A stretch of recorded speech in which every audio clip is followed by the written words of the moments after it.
ये जियो वाला सवाल था, कौन सा सवाल था?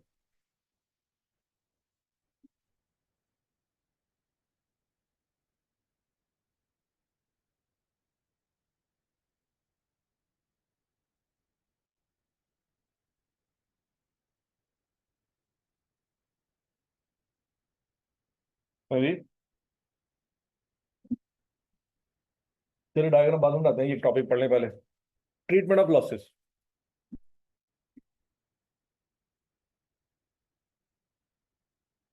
लॉसेस दो तरह के होते हैं। कौन कौन से? एक नॉर्मल लॉस और एक अबनॉर्मल लॉस।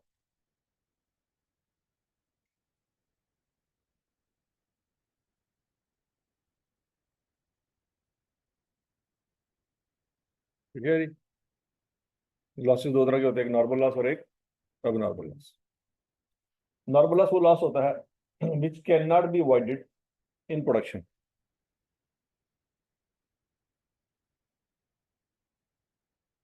प्रोडक्शन करते हुए वक्त हम उसको अवॉइड नहीं कर सकते या कंट्रोल नहीं कर सकते।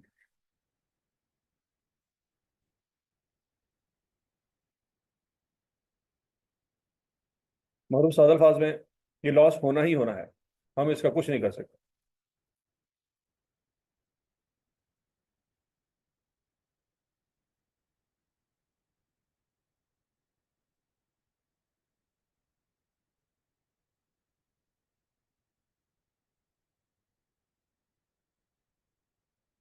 ठीक है जी।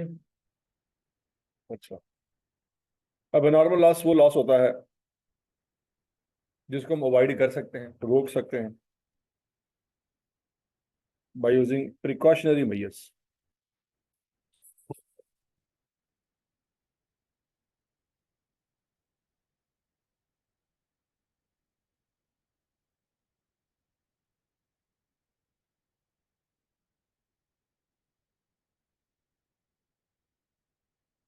By using precautionary measures.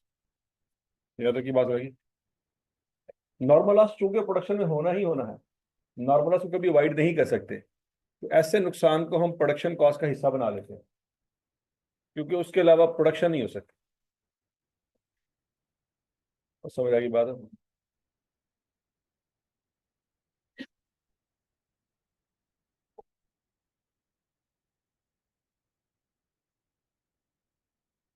Part of production cost ऐसा नुकसान जो नॉर्मल लॉस कहलाता है, वो होना ही होना है, उसको रोक ही नहीं सकते। तो वो जो नुकसान होगा उसको फिर क्या कर लेंगे, प्रोडक्शन कॉस्ट का हिस्सा बना लेंगे, क्योंकि वो प्रोडक्शन की वजह से हुआ।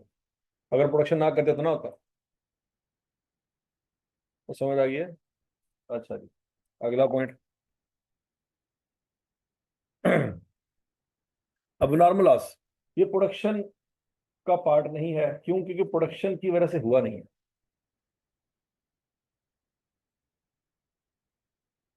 क्योंकि प्रोडक्शन की वजह से नहीं हुआ, तो उस नुकसान को प्रोडक्शन का हिस्सा नहीं बनाएंगे।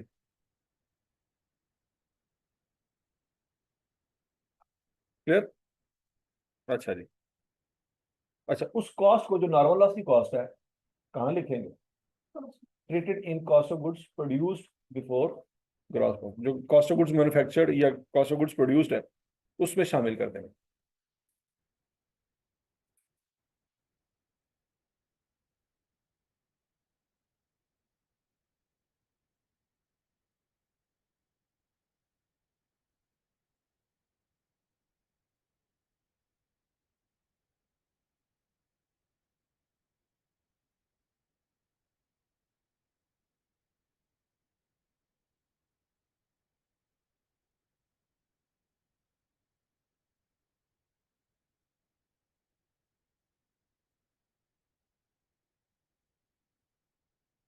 क्लियर हो गया नहीं? अच्छा, अब नॉर्मल लॉस का क्या करना है? वो प्रोडक्शन का चूंकि हिस्सा नहीं है, it is treated as operating expense after gross profit. तो इसको ग्रॉस प्रॉफिट के नीचे ऑपरेटिंग एक्सपेंस के तौर पे, एडमिन एक्सपेंस के तौर पे हम रिकॉर्ड करें। मतलब इसको ऐसे रिकॉर्ड करेंगे जैसे ये हेड ऑफिस में खर्चा हुआ।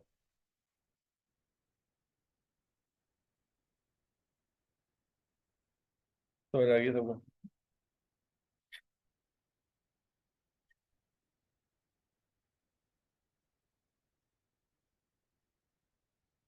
अब बच्चों इसके एग्जांपल लेते हैं, पहले एग्जांपल नोट करें।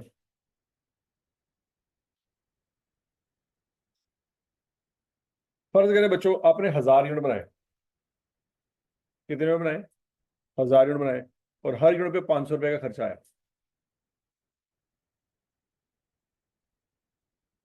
तो टोटल खर्चा कितना आया?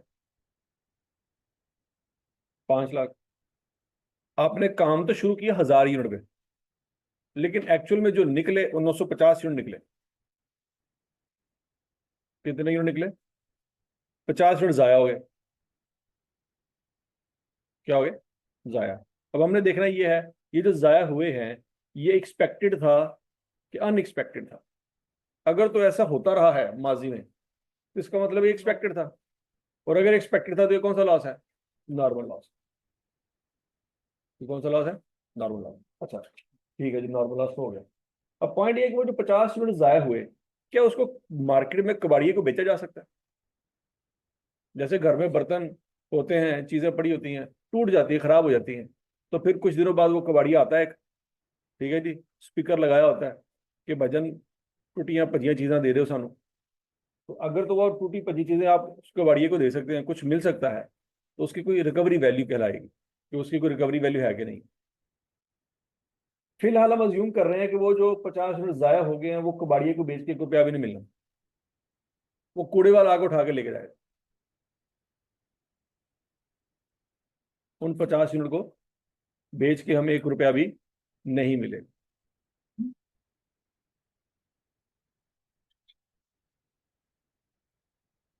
तो बच्चों इसका मतलब हुआ ये 5 लाख रुपए का खर्चा अल्टीमेटली कितने यूनिट को पड़ा? 950 को पड़ा। तो बच्चों फिर 5 लाख को 950 को डिवाइड करेंगे। यहां तक की बात लगी। तो 1 यूनिट हमारा कितने में तैयार हुआ? 526.32 में। हालांकि आइडियली ये होना चाहिए था 500 रुपए में। कब होना चाहिए था? अगर 50 यूनिट खराब ना होते। आइडियली हर यूनिट कितने का पड़ना चाहिए था? 500 रुपए का। लेकिन उन 50 यूनिट के खराब होने की वजह से वो नुकसान किसने बर्दाश्त किया? तो बाकी 950 ने बर्दाश्त किया। उसकी वजह से उनकी पर यूनिट कॉस्ट बढ़ गई। मतलब हर यूनिट ने 26 रुपए का लॉस बर्दाश्त किया।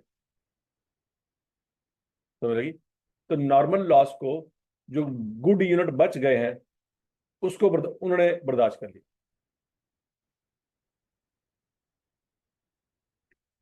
नहीं समझ रही? ठीक है। तो बच्चों हम इस 5 लाख रुपए को ऐसे रिकॉर्ड करेंगे कि 950 यूनिट बन गए थे। हर यूनिट कितने रुपए का पड़ा? 526 का। टोटल खर्चा कितना हो गया? 5 लाख। 50 यूनिट तबाह हो गए थे। उनकी पर यूनिट कॉस्ट क्या है? 0। तो उसकी अल्टीमेट वैल्यू क्या आ जाएगी? 0। तो बच्चों जितने पैसे लगाए वो सारे के सारे रिकॉर्ड हो गए। ऐसा तो नहीं है कि लगाए ज्यादा थे रिकॉर्ड कम किए। समझ लगी? 50 यूनिट का की वैल्यू 0 है। क्यों? उसकी कोई वैल्यू आप लगा ही नहीं सकते, वो आपके लिए कूड़ा है, उसकी कोई वैल्यू नहीं है। उनके ऊपर आने वाला खर्चा किसने बर्दाश्त कर लिया? वो गुड यूनिट ने बर्दाश्त कर लिया। उनकी कॉस्ट होनी तो 500 रुपये चाहिए थी, लेकिन इनका नुकसान उन्होंने बर्दाश्त किया। क्यों बर्दाश्त किया? क्या तकलीफ है इन लोगों को? क्या ये बहुत सखी हैं? इन्होंने क्यों बर्दाश्त किया? आजकल तो भाई भाई का नुकसान बर्दाश्त नहीं करता, इन्होंने क्यों कर लिया? सोचो। सोचने वाली बात है। तो बोलो तो सही है। नहीं। हाँ जी। ये गुड यूनिट ने इन यूनिट का नुकसान खुद बर्दाश्त कर लिया। इतनी बड़ी कुर्बानी ये क्यों दे रहे हैं? हाँ, ये बन ही नहीं सकते थे अगर ये नुकसान बर्दाश्त ना करें। नहीं बात समझी? इनकी अपनी एग्जिस्टेंस कोई नहीं होती अगर आप ये नुकसान बर्दाश्त ना करें। नहीं समझ आ रही? सीए करना है, कितना टाइम लगेगा? और कितना टाइम लगेगा? कितना सुन के आए थे फ्रंट ऑफिस से? 1.5 साल। हाँ। कितना कितना कितना कैलकुलेट किया हुआ है? 5.5 साल। तो 5.5 साल की जिंदगी तो लग रही है ना फिर। अगर सीए की डिग्री चाहिए तो 5.5 साल जिंदगी के दे दो, जवानी अपनी सीए का नाम कर दो। अब ये सोचा हुआ है कि नहीं सोचा हुआ कि भाजन जवानी तो 5.5 साल गए? ऐसे ही है ना, कुछ पाने के लिए कुछ होना पड़ता है। सीए की डिग्री हासिल करने के लिए 5.5 साल देने पड़ेंगे। तो जिंदगी का हिस्सा, एक इंपॉर्टेंट हिस्सा क्या हो रहा है, जा रहा है सीए की डिग्री के पीछे। ऐसा हो सकता है कि आप 18 साल के हुए, एफएससी कर ली है और एक दिन में सीए की डिग्री मिल गई, एक दिन भी जाया नहीं किया आपने। ऐसा नहीं होगा। डिग्री हासिल करने के लिए 5.5 साल आपको देने पड़ेंगे, फिर डिग्री मिलेगी। अच्छा, ये तो वो है जो आपने पहले दिन से क्लियर है। लेकिन लगे 10 साल, सोचा क्या हुआ था एडमिशन लेते वक्त? कितने लगेंगे? 5.5 साल। ये कौन सा लॉस है जिंदगी का? बोलो तो। अब नॉर्मल। हाँ, ये कौन सा लॉस है जो 5.5 साल जिंदगी के गए? कौन सा लॉस है? नॉर्मल लॉस है, क्योंकि वो पहले दिन से पता था ऐसा होना ही होना, इसके अलावा चारा कोई नहीं। लेकिन जो 5.5 साल के ऊपर टाइम लगा, ये सोचा नहीं था इसको कंट्रोल किया जा सकता।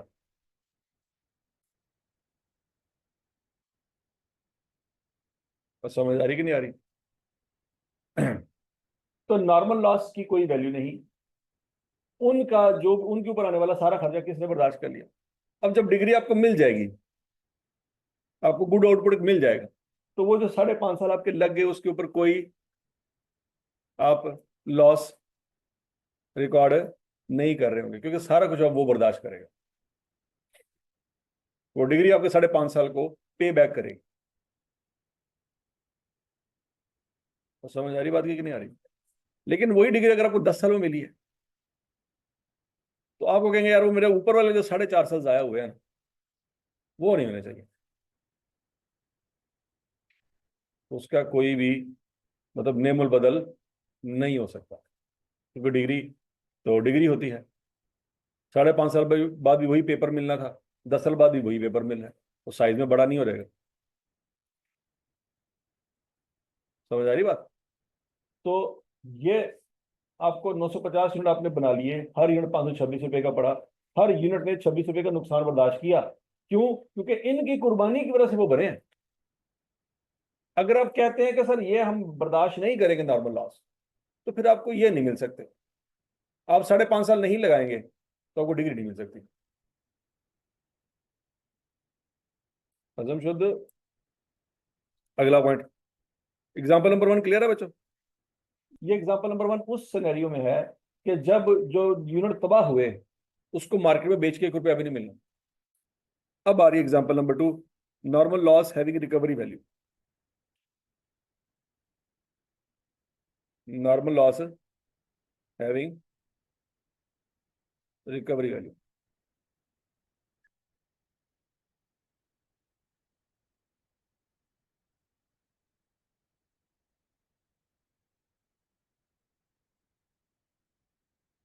देखिए जी, अब दोबारा एग्जांपल देखते हैं बच्चों। 1000 यूनिट आपने बनाना शुरू किए, हर यूनिट पे खर्चा था 500 रुपये। हर यूनिट पे खर्चा कितना था? 500 रुपये। टोटल खर्चा कितना आया? 5 लाख। 50 यूनिट डैमेज हो गए, 950 यूनिट बच गए। लेकिन वो जो डैमेज हुए हैं ना, वो यूनिट आप कबाड़िए को बेच सकते हैं। तो जो 50 यूनिट जाया हुए, उनकी कोई ना कोई मार्केट में वैल्यू लग जाएगी।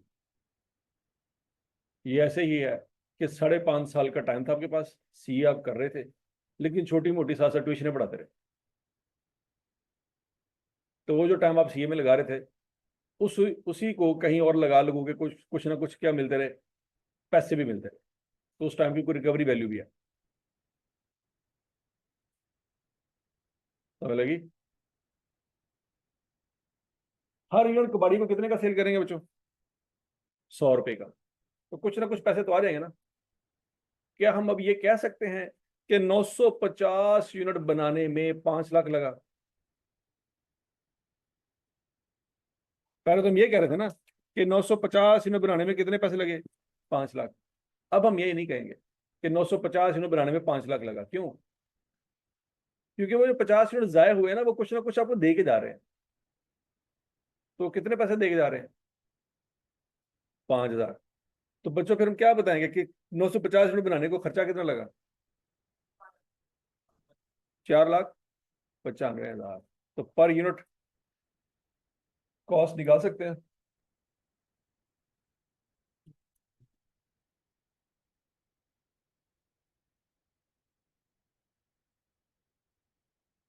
शाबाश शाबाश शाबाश शाबाश शाबाश।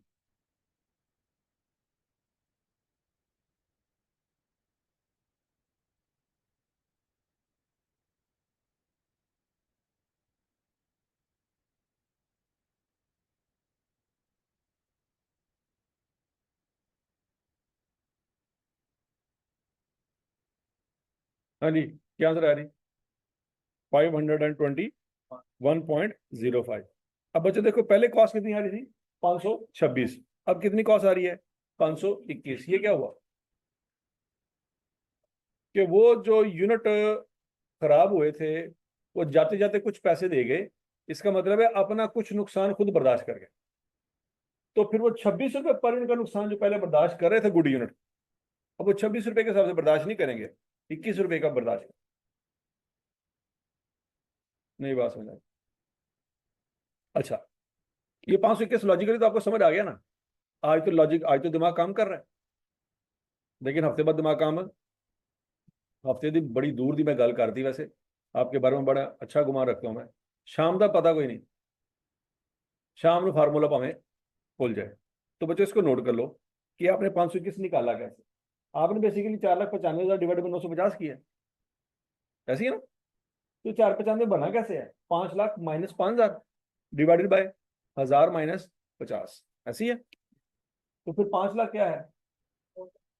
Cost of goods. और 5,000 क्या है? Recovery value of normal loss units divided by 1,000 क्या है? इनपुट जो यूनिट आपने स्टार्ट किए थे, माइनस 50 क्या है? नॉर्मल लॉस के यूनिट्स। ये फार्मूला याद रखें। आज तो लॉजिकली आपको बात समझ आ गई है, लेकिन कल को लॉजिक जब काम नहीं करेगी, रट्टा काम करेगा। नहीं बात समझ?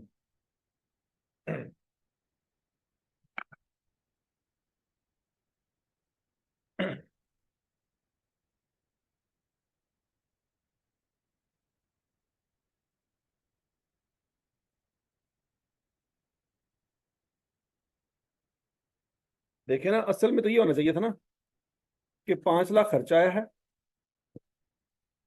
और 1,000 यूनिट पे काम शुरू हुआ है। अगर एक भी यूनिट जाया ना होता तो 5 लाख को 1,000 पे डिवाइड करते। जाया हुआ है जिसकी वजह से हमें इसमें एडजस्टमेंट करनी पड़ रही। कितने जाया हुए? 50। वो जाया होने के बाद कुछ आपको दे के गए हैं। यस, क्या दे के गए हैं? 5,000। वो उस खर्चे में से माइनस करते। हमने नीचे भी उनको निकाल दिया, तो ऊपर से भी उनको निकाल दिया। नहीं समझ रही बात? अब बच्चों इसको हम कैसे समझेंगे? हम कहेंगे गुड यूनिट 950 थे, हर यूनिट 521 रुपए का पड़ा में। और जो नॉर्मल लॉस के यूनिट थे 50 रुपए के थे, और हर यूनिट हमें 0 रुपए का पड़ा। खर्चा हम 0 रुपया मान रहे हैं। वो जो 5,000 मान रहे हैं ना, वो तो पैसे आ रहे हैं, वो तो हमारी इनकम है, खर्चा थोड़ी है। खर्चा हम क्या मान रहे हैं? 0 रुपये। तो 950 इंटू 521 को मल्टीप्लाई करेंगे तो टोटल खर्चा कितना आ रहेगा? 495। और असल में हमें खर्चा कितना पड़ा है? 5 लाख तो नहीं पड़ा? 5 लाख तो नहीं पड़ा। असल में खर्चा कितना पड़ा है? 495 ही पड़ा है। नहीं समझ रहे? असल में खर्चा में 5 लाख नहीं पड़ा। 5 लाख लगाया जरूर था, 5 वापस भी आ गया। तो असल में खर्चा हमारा कितना है? 495। 950 इंटू 521 इज इक्वल टू 495।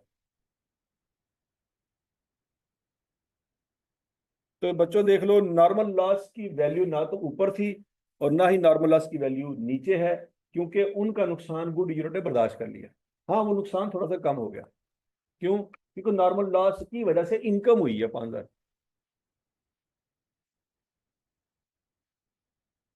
ठीक है जी। तो पूछे नॉर्मल लॉस की कॉस्ट क्या होती है, हम कहेंगे नॉर्मल लॉस की कॉस्ट नहीं होती। अगला पूछेगा क्यों नहीं होती, तो क्या जवाब देंगे? हम कहेंगे उनकी कॉस्ट गुड यूनिट ने बर्दाश्त कर ली।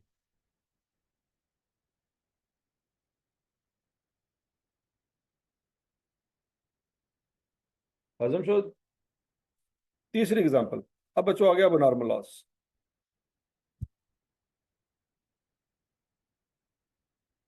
अब normal loss with no recovery value, मतलब इसका मार्केट में कोई कबाड़िया वगैरह नहीं है। 1,000 units at the rate of 500 were produced, 50 units were lost, assuming it is abnormal loss. Calculate the cost per unit.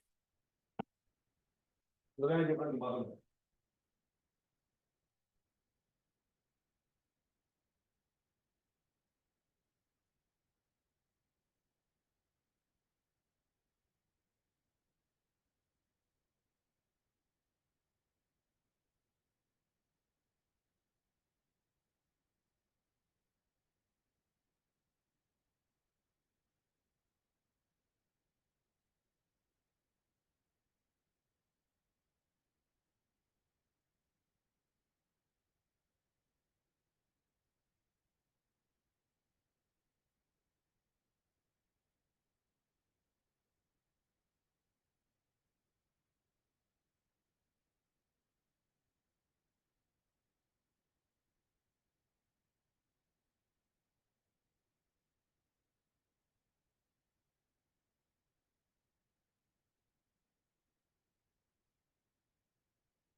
हाँ जी,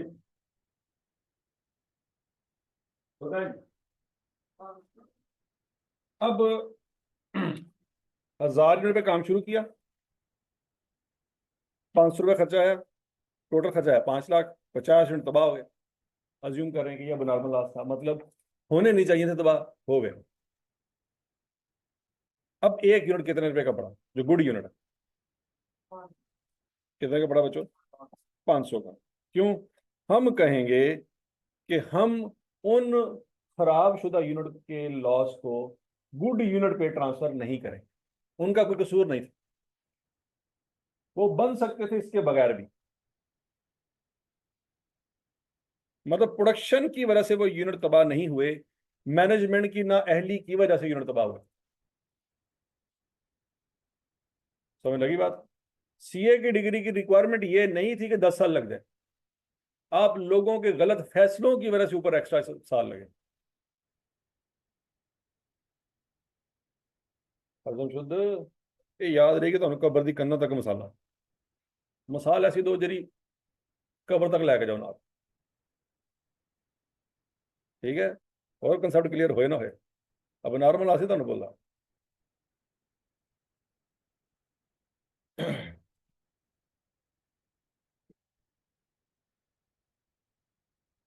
अच्छा जी, अब जरा देखो बच्चों, टोटल खर्चा कितना आया? 5 लाख। कितने यूनिट पे डिवाइड होना चाहिए 5 लाख को? 1,000 पे। तो 5 lakh divide by 1,000 is equal to 500। अब इसका फार्मूला क्या लिखेंगे? 5 लाख बेसिकली क्या है? Cost of goods manufactured. नीचे 1,000 कैसे आया? 1,000 बच्चों ऐसे आया, आउटपुट 950 जमा अब नॉर्मल लॉस। अब नॉर्मल लॉस को क्या कर रहे हैं?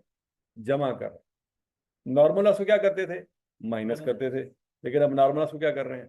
जमा कर रहे हैं।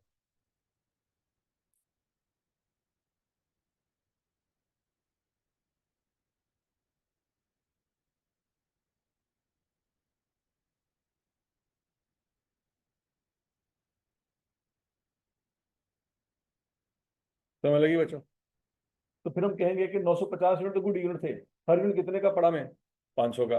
टोटल खर्चा कितना रहेगा? 4,75,000। हम कहेंगे ये जो 50 यूनिट तबाह हुए ना, ये भी हर यूनिट 500 का ही था, ये अपना नुकसान खुद बर्दाश्त करे। इनको बनाने में कितना खर्चा आया? इनको भी 500 ही आया। देखो ना, 950 को बच्चों 500 से मल्टीप्लाई करेंगे तो 5 लाख नहीं आना। 950 को 500 से मल्टीप्लाई करेंगे तो कितना आएगा? 475, जबकि खर्चा कितना हुआ है? 5 लाख। 5 लाख पूरा कैसे करें? हम कहेंगे इन 50 यूनिट के भी पूरे पूरे पैसे लगाओ। तो 50 unit into 500 is equal to 25,000। ये अपना नुकसान खुद बर्दाश्त करें, गुड यूनिट इनका नुकसान बर्दाश्त नहीं करें। समझ आ गई? अच्छा बच्चों, इनकम स्टेटमेंट में बच्चों इसको कैसे लिखना है? इनकम में सबसे ऊपर आ जाएगी, आपको पता है सेल आ जाएगी, माइनस कॉस्ट ऑफ सेल, जिसके अंदर कॉस्ट ऑफ गुड्स मैन्युफैक्चर्ड भी होगी। Opening stock of finish goods plus cost of goods manufactured minus closing stock of finish goods, यही फार्मूला है इसका। वो 475 इधर आ जाएगा, निकलेगा क्या? Gross profit. और जो अब नॉर्मल लॉस का खर्चा है 25,000, तो ग्रॉस प्रॉफिट के नीचे ऑपरेटिंग एक्सपेंस के तौर पे लिखा जाएगा, उसको कॉस्ट ऑफ गुड्स सोल्ड में शामिल नहीं करेंगे।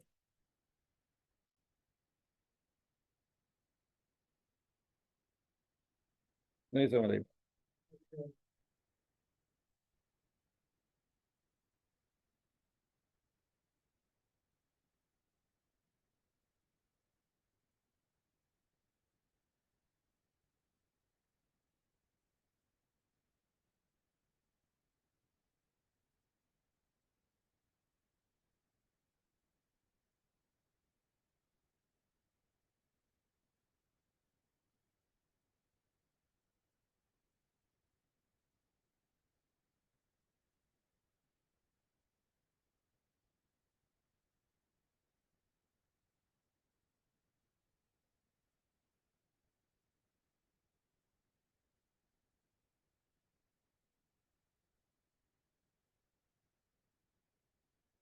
समझ लगी बात की?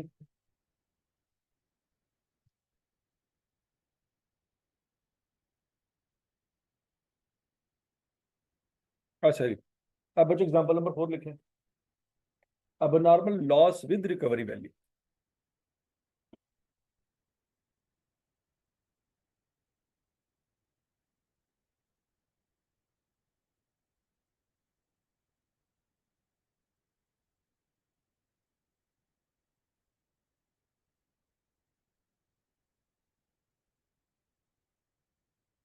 लिखिए, कौन से वही सिनेरियो बच्चों, 1000 यूनिट्स हमने शुरू किए, हर यूनिट पे 500 खर्चा आना था, तो टोटल खर्चा कितना आना था? 5 lakh. 50 units were found damage due to accident, assume abnormal loss having a recovery value of 100 each। हर यूनिट कबाड़िए को बेच के 100 रुपया ले सकते हैं।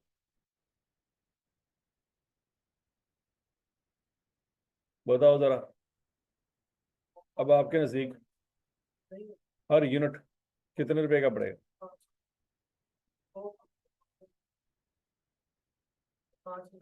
अब इसकी रिकवरी वैल्यू से जो पैसे आने हैं वो माइनस नहीं करेंगे? क्यों?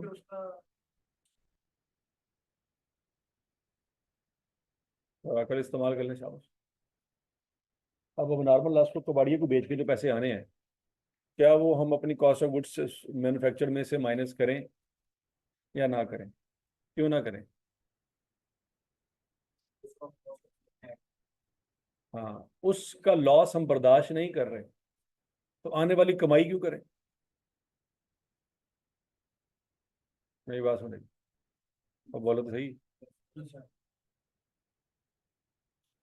छोटे भरा के खर्चे बर्दाश्त कर रहे हैं, तो छोटा भरा कल को कमाएगा तो उसकी कमाई पे भी हक हो सकता है। तो उसके खर्चे नहीं चुके, तो कल जो कमाएगा पैसे मांग सकते तेरे को? नहीं मांग सकते। कहना भाईजान औखे वेले तुसी मेरे काम नहीं सी आए, तो अज मैं कमाना शुरू कर दिया तो छोटा भरा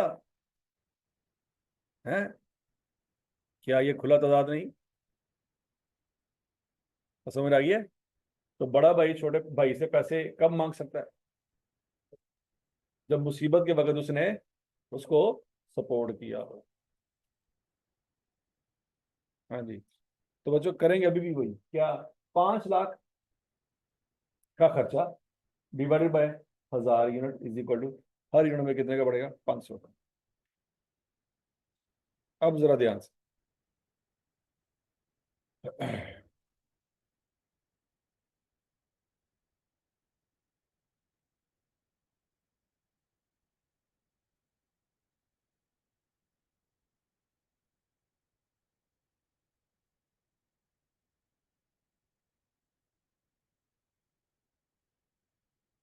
950 यूनिट इंटू 500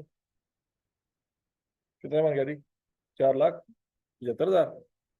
फिर 50 यूनिट इंटू 500, 25,000। ठीक हो गया। हम कहेंगे ये यूनिट हमें 500 रुपये का पड़ा, लेकिन अब नॉर्मल लॉस वाला यूनिट भी हमें 500 का ही पड़ा, टोटल 5 लाख रुपये पूरा हो गया। ओके, लेकिन जो रिकवरी वैल्यू है अब नॉर्मल लॉस की वो कितने हैं, 5,000। हम कहेंगे कि अब नॉर्मल लॉस में हमें नेट नुकसान जो है वो 25,000 का नहीं हुआ, तो कितना नुकसान हुआ है, वो 20,000 का। ठीक है, क्योंकि वो खर्चा अपना खुद बर्दाश्त कर रहा है, तो उसके ऊपर आने वाली इनकम भी वो खुद रिकॉर्ड करेगा। गुड यूनिट उसमें से 1 रुपया भी नहीं लेगा।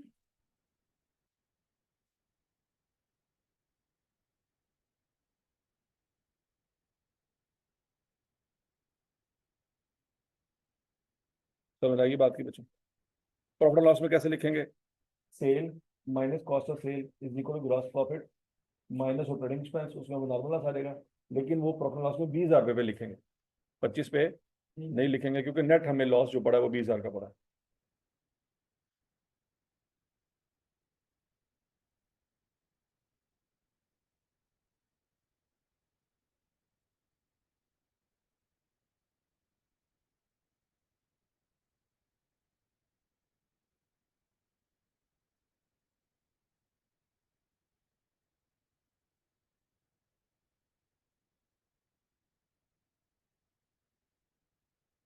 समझ आ गया जी।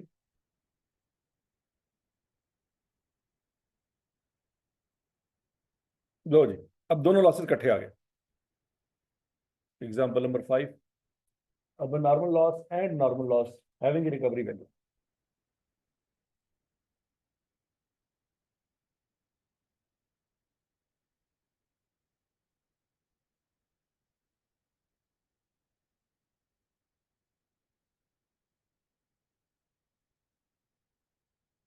Input 1000 unit at the rate of 500, कितना खर्चा आया जी, 5 लाख। बस 50 यूनिट डैमेज हो गए, उम्मीद थी कितने हो जाएंगे, तो ये कौन सा लॉस है, normal loss. 40 unit miss handle हो गए, ये कौन सा लॉस है, अब नॉर्मल।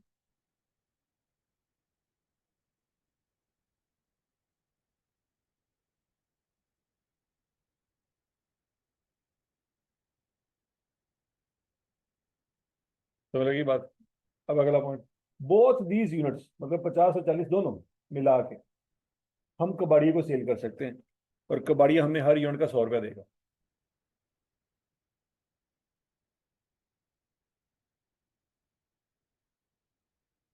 अब जरा अपनी अपनी अकल इस्तेमाल करें और मुझे बताएं कि एक गुड यूनिट की कॉस्ट क्या होगी।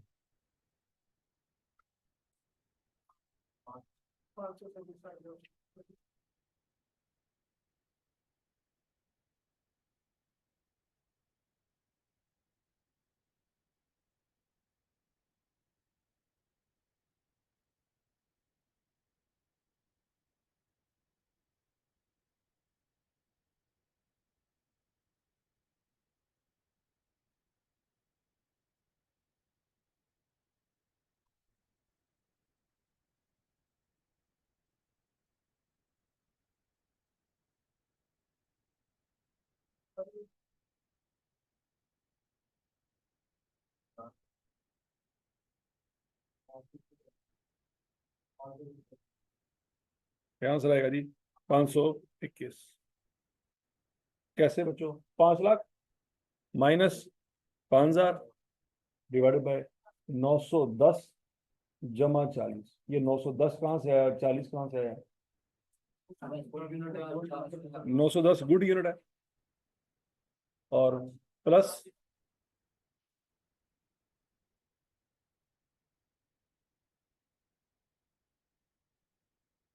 समझ लगी बात बच्चों? ये फार्मूला नोट कर लें। अभी तो लॉजिकली आपको समझ आ गया 521। कल आपको फार्मूले की जरूरत पड़ेगी।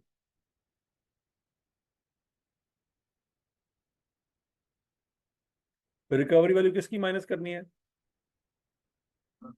अब नॉर्मल लॉस की है, नॉर्मल लॉस करनी है। नीचे आएगा गुड आउटपुट, और उसमें क्या जमा करना है? Normal loss. अब नॉर्मल लॉस जमा,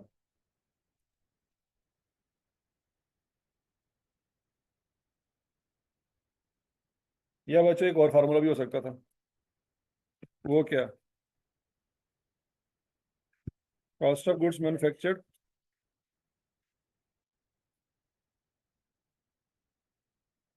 minus recovery value of normal loss divided by input. अब इनपुट में जमा करना है कि माइनस करना है? माइनस करना है क्या? Normal loss.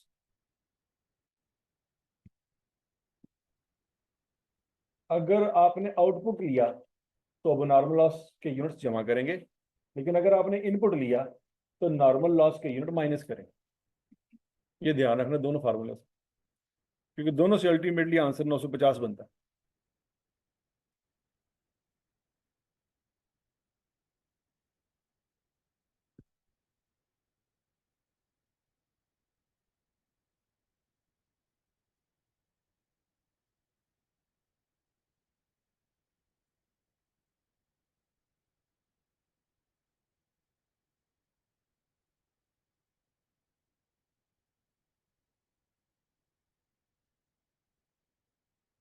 ठीक है नहीं बच्चों? अब इसको हम कैसे एक्सप्लेन करेंगे? हम कहेंगे गुड यूनिट कितने बच गए थे? 910, हर यूनिट 521 रुपए का, तो टोटल खर्चा कितना आएगा? 4,74,155 रुपये। अब नॉर्मल लॉस कितनी यूनिट? 40, हर यूनिट अपना लॉस खुद बर्दाश्त करेगा 521 रुपये के हिसाब से, तो 20842। नॉर्मल लॉस के 50 यूनिट है, उसका 1 रुपया भी नहीं।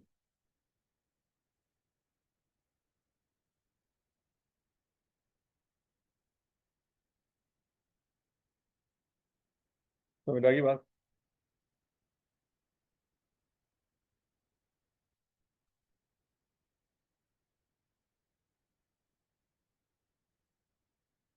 अब यहाँ पे आपके दिमाग में एक सवाल आना चाहिए। क्या है? अब नॉर्मल लॉस क्या? वो तो माइनस बाद में होगी ना। वो तो अब जब ये 20,842 नीचे लिख रहे होंगे ना, तो क्या करेंगे? 20,842 में से रिकवरी वैल्यू माइनस करके 16,842 लिखेंगे। 20,842 में से 4,000। यहाँ पे सवाल एक और होना चाहिए आपके दिमाग में, अगर तो वाकई अक्लमंद है, सब पढ़े जाएंगे।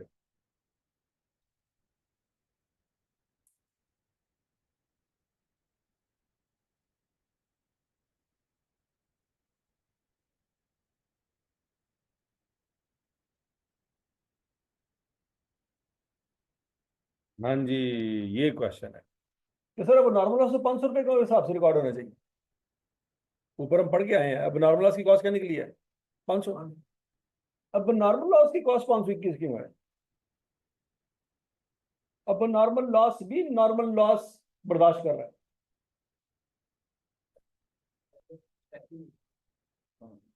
अगर ये मैनेजमेंट अपनी चवलें ना मारती तो 40 यूनिट ठीक होते, तो जब ये 40 यूनिट ठीक होते तो हर यूनिट कितने का होता? 521 का ही होता। समझ रही बात? ये तो होना ही होना था 50 यूनिट का नुकसान, ये तो हर किसी को पता था, पहले दिन से पता था कि सीए में 5.5 साल तो लग ही जाते हैं। ऊपर वाले जरा 3 साल लगे या 4 साल लगे, वो भी इसको बर्दाश्त करे। तो लगी बात है कि नॉर्मल लॉस की कॉस्ट को अब नॉर्मल लॉस क्यों बर्दाश्त कर रहे हैं?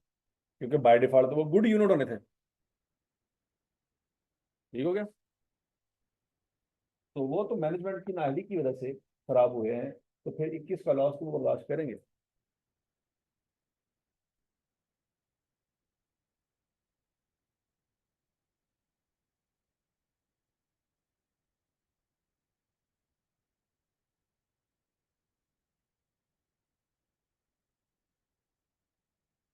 ये 5 एग्जाम्पल समझ आ गए बच्चों। अब आते हैं अपने ओरिजिनल क्वेश्चन की तरफ।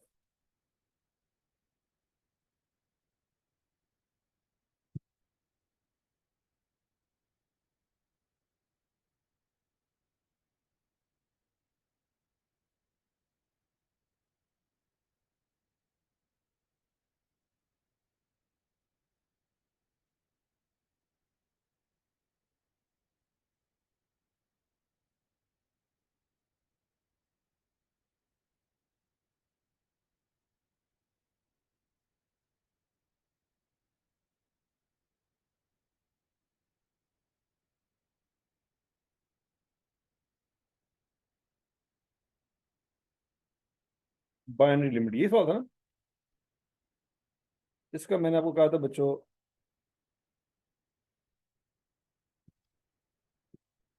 डायग्राम आपने बनानी है, नहीं ना बनाई आपने।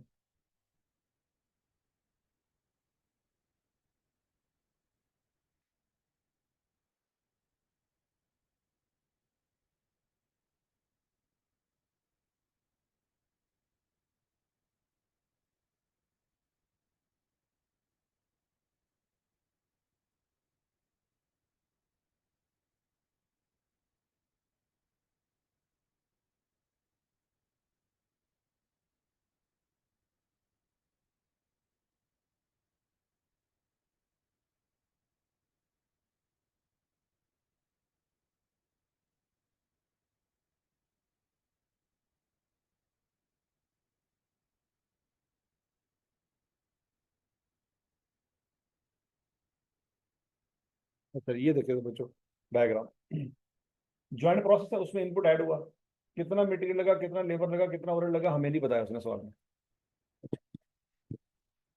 क्या ये बात समझ आ रही? मटेरियल कितना था, लेबर कितना था, ओवरहेड कितना था, ये नहीं बताया। बस उसने हमें टोटल कॉस्ट बताई थी 17.915 मिलियन। ये याद है ना? ये बच्चों यहाँ पे टोटल लिख लेंगे, ज्वाइंट कॉस्ट 17.915 मिलियन।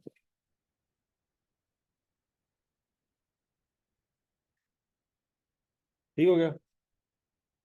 फिर उसके बाद उस प्रोसेस से 3 चीजें निकली, कौन कौन सी? ए, बी और सी, ये उसने बात की थी। ठीक हो गया। ए के कितने यूनिट निकले? 3,35,000। बी के कितने निकले? 295। और सी के कितने निकले? 134। ये तीनों लिख दिए। ठीक हो गया। फिर सी के 134 में से 6,000 स्टॉक में पड़े हुए हैं, बाकी 1,28,000 आगे गए। याद आ रहा कुछ कुछ?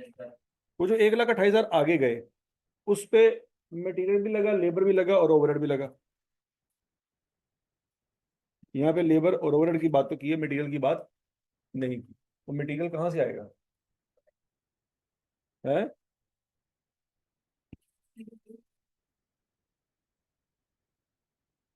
वो मटेरियल की वैल्यू कहाँ से आएगी? है? वो जब सी के टोटल यहां से करेंगे, तो सी का जो हिस्सा यहां से निकलेगा वो आगे जाएगा। अभी फिलहाल हमें वो नहीं पता।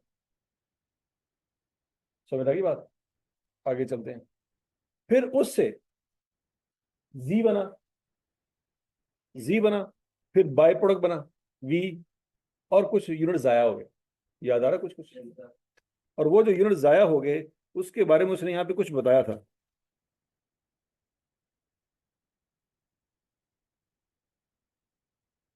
हाँ, नोट कर लें। वो जो यूनिट जाया हो गए, वैसे टोटल यूनिट तो जाया हुए थे बच्चों कितने, 128 पे काम शुरू किया था, 96 बने थे, याद है? टोटल 32,000 जाया हुए थे। 32,000 में से 8,000 किलो तो वी बन गया था, लेकिन 24,000 किलो का कोई अता पता नहीं था। अच्छा, अब ऐसे यूनिट जो जाया हो जाए लेकिन कुछ बताया ना जाए कि उनका क्या हुआ, बाय डिफॉल्ट अगर क्वेश्चन साइलेंट हो तो अज्यूम करें कि कोई नॉर्मल लॉस है, क्योंकि उसी चीज के बारे में नहीं बताया जाता जो नॉर्मल रूटीन की होती है। नहीं बात सुन, मतलब सुबह उठो 8 बजे उठ के आप पहले दिन जा रहे हैं कॉलेज, तो घर वालों को बताएंगे अम्मी मैं कॉलेज जा रहा हूँ, लेकिन अगले दिन से नहीं बताएंगे। सुबह 8 बजे मुंडा गायब है दादा मतलब की है, अम्मी थाने रिपोर्ट करा देंगे, मुंडा गायब हो गया 8 बजे। अम्मी के दिमाग में है कि मुंडा किधर गया है, कॉलेज में। ये क्या है, नॉर्मल रूटीन। लेकिन मुंडा फजर गायब हो गया, ये टेंशन वाली बात है। ये कब नॉर्मल रूटीन, समझ आ गई कि नहीं आ गई? तो अगर बच्चों 24,000 यूनिट जाया हो गए हैं और आई कैप ने गवारा नहीं किया बताया कि किधर गए, तो आई कैप क्यों नहीं बता रहा? क्योंकि वो समझ रहा है कि आप समझ जाएंगे। पढ़े लिखे बच्चे क्या करेंगे, समझ जाएंगे कि स्कूल ले गया, पुलिस थाने जाके FIR नहीं कराएंगे। नहीं बात सुनेगी। तो 24,000 यूनिट के बारे में बच्चों क्या सोचेंगे, ये नॉर्मल लॉस। फिर नॉर्मल लॉस के साथ वही सलूक करेंगे जो भी अभी हम पढ़ चुके हैं। सबसे पहले देखना ये है कि ये यूनिट जो जाया हुए इनको बेच के कबाड़िए से कुछ मिल जाएगा। पूरा सवाल हमने कल पढ़ा था, ऐसी कोई बात नहीं, पर पता चली। पढ़ो जरा। ये जो पैसे हमने लेने 10 रुपए पर किलो, ये किसके हैं? ये तो बाई प्रोडक्ट के हैं ना, ये तो इनके हैं। इस 24,000 की कोई बात नहीं है। तो हम ये कहेंगे कि ये नॉर्मल लॉस वो वाला है जिसकी कोई रिकवरी वैल्यू नहीं। अच्छा, फिर अगला पॉइंट, इस नॉर्मल लॉस के ऊपर खर्चा तो आएगा ना कोई ना कोई, तो वो कौन बर्दाश्त करेगा? वो कौन बर्दाश्त करेगा? वो जी बर्दाश्त करेगा, क्योंकि जी को बनाती है नुकसान हुआ। अगर जी ना बनाते तो ये नुकसान ना होता। ABC तो पूरा बन चुका था, ABC पूरा 1,28,000 किलो आपके पास पड़े हुए थे। उसके ऊपर पंगे लिए तो 96,000 किलो निकले। अगर पंगे ना लेते तो ये तो 1,28 पड़े हुए थे। नहीं समझ आई? ठीक है, तो बच्चों ये डायग्राम क्लियर हो गई है? ये डायग्राम शायद जल्दी जल्दी बना ले, शाबाश। ये डायग्राम बड़ी इंपॉर्टेंट है, जिसकी डायग्राम बनी ना बच्चों उसका सवाल हो गया।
हाँ जी, डायग्राम नोट कर लियो बच्चों।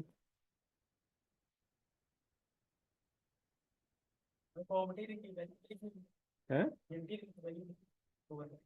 मटेरियल की वैल्यू अभी तो नहीं पता ना, अभी तो छोड़ दे खाली जगह।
हाँ जी, और डायग्राम समझ आ गई सबको।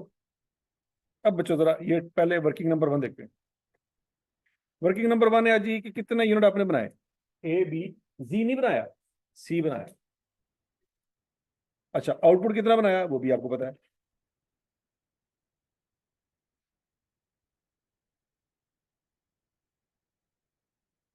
पता कि नहीं पता? ए का कितना बनाया, 335, बी का 295, सी का 134। तो तीनों यहाँ पे लिखे हैं। ठीक हो गया। ओके, अगला पॉइंट, ज्वाइंट कॉस्ट का टोटल आपको पता है कितना है जी, 17.915 मिलियन। ये तो पता ना आपको। अब उसने तरीका वारदात बताया था कि इसको टोटे कैसे करने हैं। तो ये बताया था कि नहीं बताया था? कहाँ बताया था?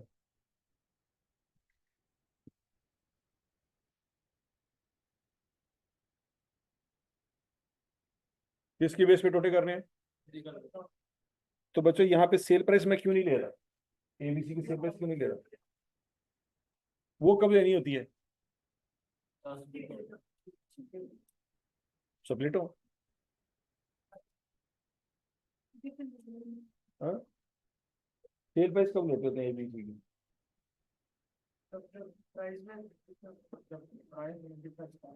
प्राइस में डिफरेंस कम है। मारो मारो चावला मारो। ठीक है जी, जब सेल्स वैल्यू मेथड लगाना हो तब हम लेंगे, क्योंकि यहाँ पे सेल्स वैल्यू मेथड नहीं है। कौन सा मेथड है? फिजिकल आउटपुट मेथड है। तो यहाँ पे बच्चों फिर हम क्या लेंगे, आउटपुट लें। समझ लगी बात? अच्छा, अब किसको किस पे डिवाइड करें, किससे मल्टीप्लाई करें तो क्या निकल आएगा? ए के आउटपुट को टोटल आउटपुट पे डिवाइड करेंगे और ज्वाइंट कॉस्ट से मल्टीप्लाई कर देंगे तो क्या निकल आएगा, ए की कॉस्ट निकल आएगी।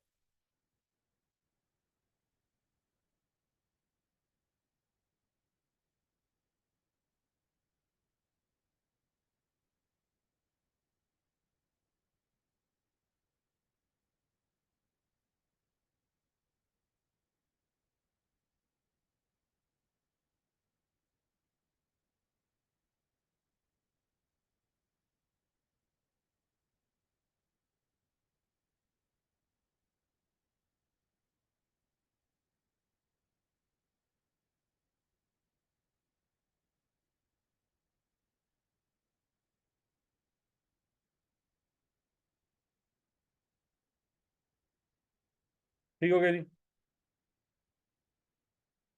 अगला पॉइंट, बी का भी निकाल लेंगे वजह से, और सी का भी निकाल लेंगे। निकाले जरा शाबाश।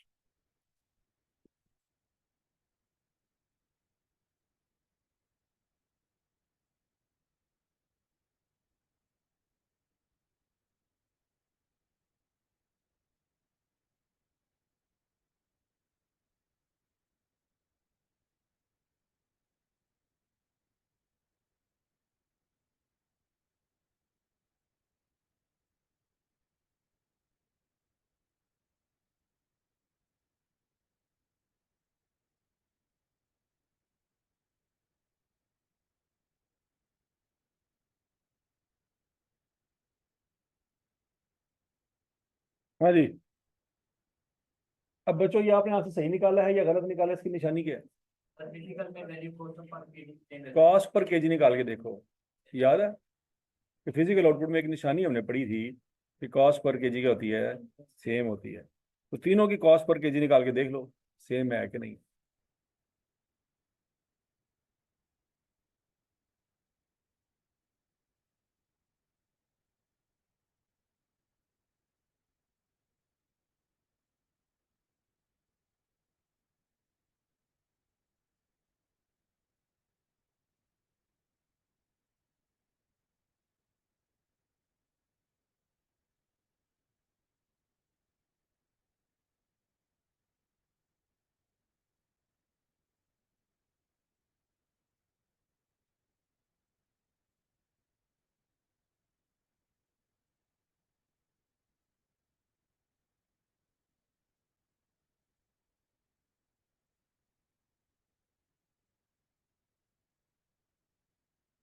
ठीक है जी। अच्छा, अब अगला पॉइंट बच्चों, ए बी सी के आपने कॉस्ट निकालनी। कौन सा आगे यूनिट गया? सी गया। क्या सी का जितना बनाया था सारा गया? नहीं। बनाया कितना था? 1/34। गया कितना? तो 1/28 की कॉस्ट आगे जानी चाहिए। आपको पर किलो कितने का पड़ा?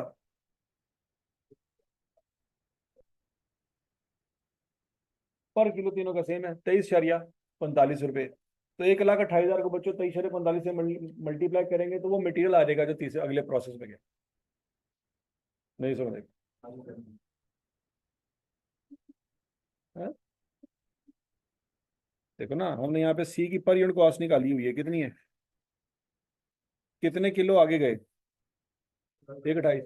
तो उसको 23.45 से क्या कर दें, तो वो मटेरियल आ जाएगा सी का जो आगे गया, सारा नहीं गया। अगर तो सारा गया होता तो बच्चों सी की कॉस्ट फिर इतनी आनी थी, 31,42,300। सारा गया ही नहीं, तो कितना गया? अमाउंट कितनी बनती है?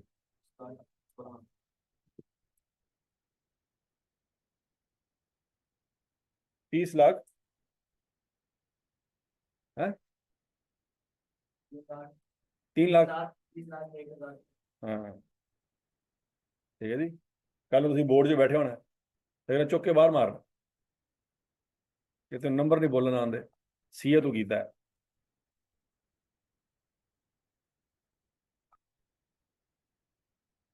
और समझ आ गई? लेबर और ओवरहेड उसने बता दिया था, 5,58,500 और 2,44,700, ये तो बता दिया था। मटेरियल नहीं बताया था, वो हमने निकाल लिया। अब इस डिपार्टमेंट का टोटल कॉस्ट, टोटल खर्चा निकाल लेंगे। निकाले जरा।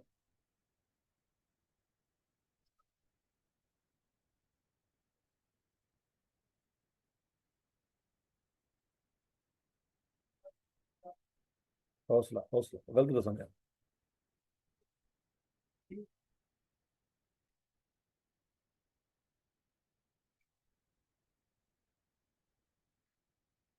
क्या आंसर आता?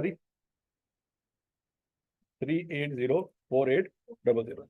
अच्छा, अब हमने बाई प्रोडक्ट के बारे में उसने यहाँ पे कुछ बताया था, याद करें। याद है? बाई प्रोडक्ट को बेचा, 1 किलो कितने का सेल हुआ था? 10 रुपए का। कितने किलो थे बाई प्रोडक्ट के? 8,000 को मल्टीप्लाई करें 10 से, पैसे मिल जाएंगे वहां से। कितने मिले? 80,000। वो इस मैन्युफैक्चरिंग कॉस्ट में से माइनस कर देंगे। समझ लगी? अच्छा, अगर 24,000 किलो भी बच्चों मार्केट में सेल हो जाते हैं 10 रुपए के हिसाब से, तो उसका क्या करते हैं? अगर 24,000 किलो मार्केट में 10 रुपए के हिसाब से सेल हो जाते हैं, तो फिर उसका, तो उसको भी यहाँ पे माइनस कर देते हैं। इसका मतलब है कि बाय प्रोडक्ट और नॉर्मल लॉस का सेम ट्रीटमेंट है।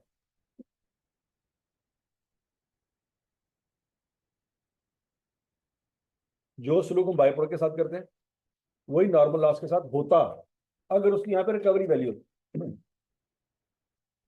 इसको यहाँ पे माइनस कर रहे हैं तो उसको भी यहाँ पे माइनस ही करते हैं। नहीं समझ नहीं बात?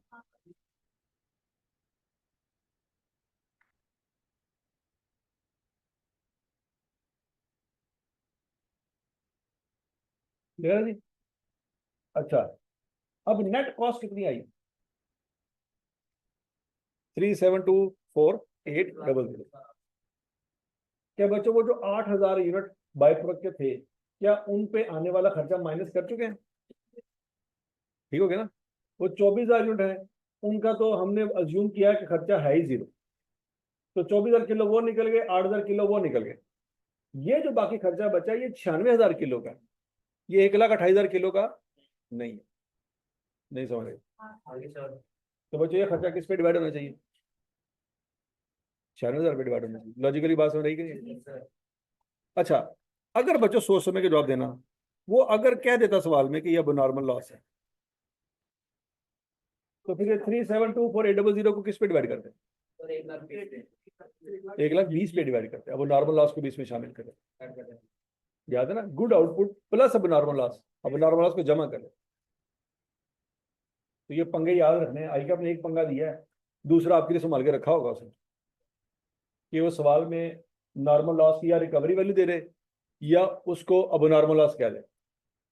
तो तुसी को तो सर ने तो एंजी करा सी, ਅਸੀਂ एंजी करा पा दियो सर दे। अकल इस्तेमाल कर लोगे कि नहीं? ठीक है, कि अगर वो इसकी रिकवरी वैल्यू देता तो क्या करते, और अगर वो ये कह ही देता कि अब नॉर्मल लॉस है भाईजान, तो फिर क्या करते? फिर अगर अब नॉर्मल लॉस होता तो 96,000 पे डिवाइड ना कर। हजम शुद्ध। अच्छा, और अगर अब नॉर्मल लॉस की रिकवरी वैल्यू दे देता, वो यहाँ पे तो माइनस नहीं होनी थी, लेकिन वो जो 1,20,000 पे डिवाइड करके आपने अब नॉर्मल लॉस की कॉस्ट निकालनी थी, वो उसमें से जाके माइनस। तो सारा कुछ समझ आ रहा है? Yes sir.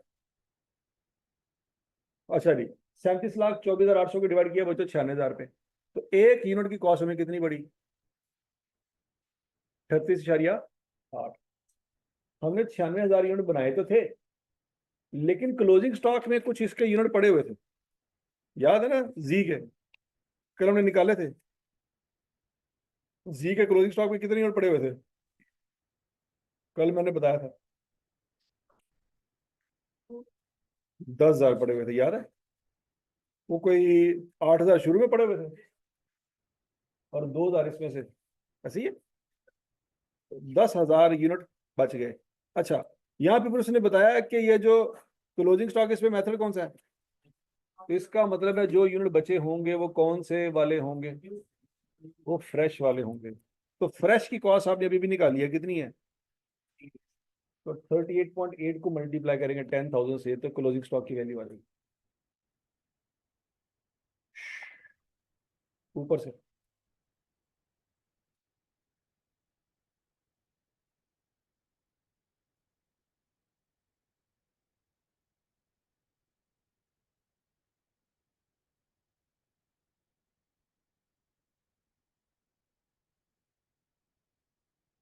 हाँ जी,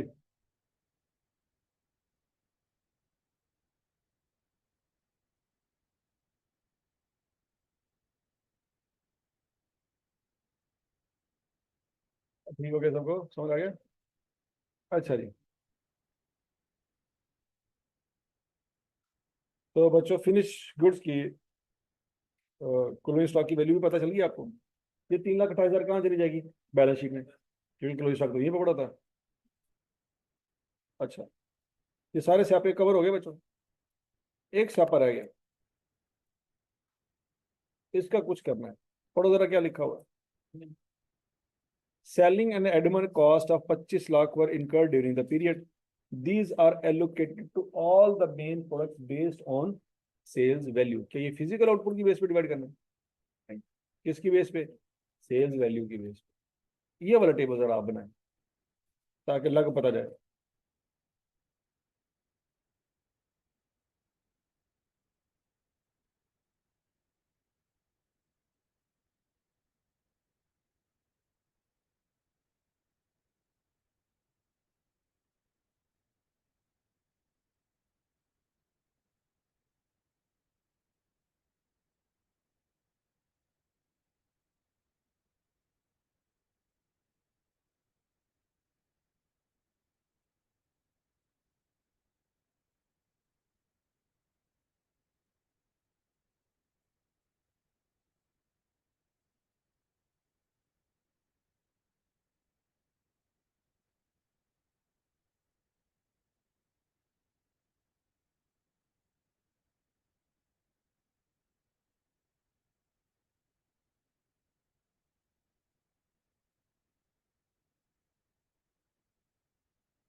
हाँ जी, यही तो पॉइंट है। यहाँ पे क्या लेंगे, सैलरी एंड एडमिन कॉस्ट, किस पे डिवाइड करेंगे, प्रोडक्शन पे, किस पे डिवाइड करेंगे, कौन से यूनिट्स लेंगे यहाँ पे, यहाँ पे बच्चों लेंगे, देखो सेलिंग कॉस्ट तो उन्हीं यूनिट्स पे आएगी ना जो सेल हुए हैं। अगर आपने सारे यूनिट बना के गोदाम में रखे हुए हैं, एक भी यूनिट सेल नहीं किया, तो सेलिंग कॉस्ट कैसे आएगी, नई बात सुनेगी। सेलिंग कॉस्ट का ताल्लुक प्रोडक्शन से होता है, किससे होगा, सेल से होगा। तो फिर ये जो 25 लाख है उसको यूनिट प्रोड्यूस पे डिवाइड नहीं करना, किस पे करना है, सोल्ड पे। यहां तक की बात सुनेगी। अगला पॉइंट, क्या यहाँ पे एबीसी लेंगे, हाँ जी सर, 4 मिनट पेन है, कितने कड़ी,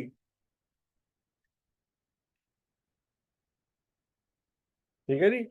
तो बच्चों यहाँ पे ए बी सी नहीं लेंगे, क्योंकि सी की तो आपके पास सेल्स वैल्यू है ही नहीं, और मार्केट में सेल होता ही नहीं है। तो यहाँ पे लेंगे ए बी और जी। ए के यूनिट सोल्ड 285, बी के यूनिट सोल्ड 212, और जी के यूनिट सोल्ड 94,000। ये 94,000 कहाँ से आया,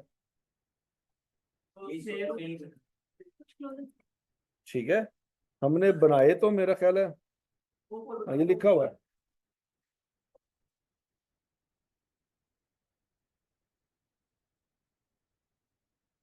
सेल प्राइस कहाँ से निकालेंगे बच्चों,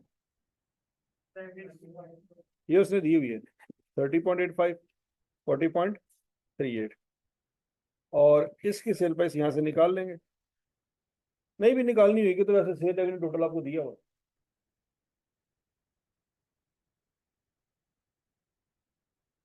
ए B G, units, sale price, sales value, और फिर उसके बाद 25 लाख के आपने टुकड़े करने हैं।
हाँ जी, तो हो जाएंगे।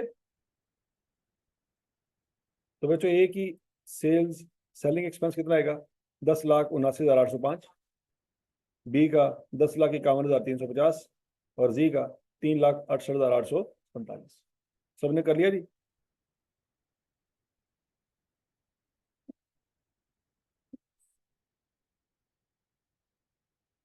समझ आई है कि नहीं आई, नहीं समझ आई, अच्छा जी। अब बच्चों सवाल में इसने क्या मांगा है, profit and loss account, identifying separately the profitability of each of the 3 main products. करना क्या है बच्चों, आपने प्रॉफिट एंड लॉस बनाना है, क्या बनाना है, लेकिन हर किसी प्रोडक्ट का अलग अलग, ए का अलग, बी का अलग, और जी का अलग। सी नहीं आएगा यहाँ पे, सी क्यों नहीं आएगा, क्योंकि सी का रेवेन्यू नहीं, रेवेन्यू किसका है, जी का, सेल्स रेवेन्यू निकल आएगा, तो बोलो तो सही। ए के सेल्स यूनिट दिए हुए हैं, सेल प्राइस भी दी हुई है, बी के सेल यूनिट दिए हुए हैं, सेल प्राइस भी दी हुई है, जी के सेल यूनिट दिए हुए हैं, सेल प्राइस नहीं दी हुई, लेकिन टोटल सेल्स रेवेन्यू दिया हुआ है, वो यहाँ पे पुट कर देंगे। अब अगला point, cost of sale. Cost of sale में सबसे पहले क्या आना है, ओपनिंग स्टॉक। अब याद रखो बच्चों, ए बी का तो ओपनिंग स्टॉक था ही नहीं, सी की हमें जरूरत नहीं है क्योंकि सी का प्रॉफिट लॉस ही नहीं है। किसका ओपनिंग स्टॉक था?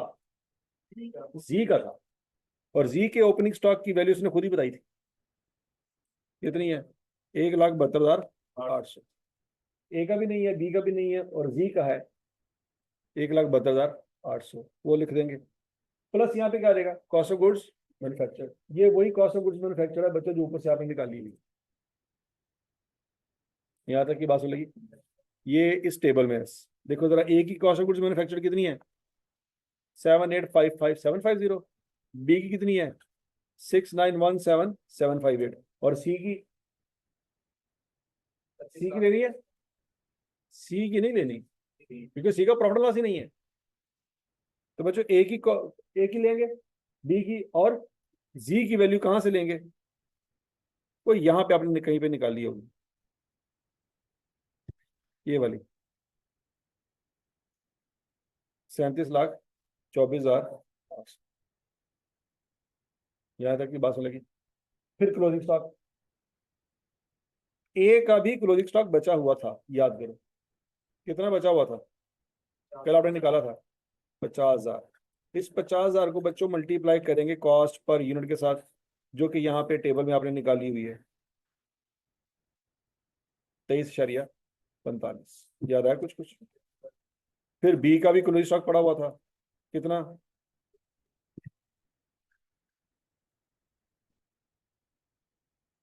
तो 17,000 आया था कल, है? तो बच्चों उसको भी 23,45 से मल्टीप्लाई करेंगे, उसका भी क्लोजिंग स्टॉक आ जाएगा। और जी का भी क्लोजिंग स्टॉक आपने निकाला हुआ है? निकाला हुआ है कि नहीं निकाला हुआ? बोलो तो सही। ये डायग्राम में 3,88,000 माइनस कर देंगे, कॉस्ट ऑफ सेल आएगी। रेवेन्यू में से कॉस्ट ऑफ सेल माइनस करेंगे तो क्या आ जाएगा? Gross profit. नीचे आ जाएगा सेलिंग एंड एडमिन एक्सपेंस, उसके भी टोटे आपने किए हुए हैं, माइनस करेंगे तो क्या निकल आएगा? नेट प्रॉफिट या नेट लॉस जो भी है वो निकल आएगा। ये वाला काम घर जाके मुकम्मल कर लेंगे। बोलो बोलो बोलो बोलो। चलो शाबाश जी। अगर हमारे पास अब नॉर्मल लॉस होता तो हम लोग यहाँ पे ग्रॉस प्रॉफिट माइनस में पहुंच हाँ, सेलिंग एडमिन के नीचे आ जाए। गए। हाँ, समझ आ गया जी?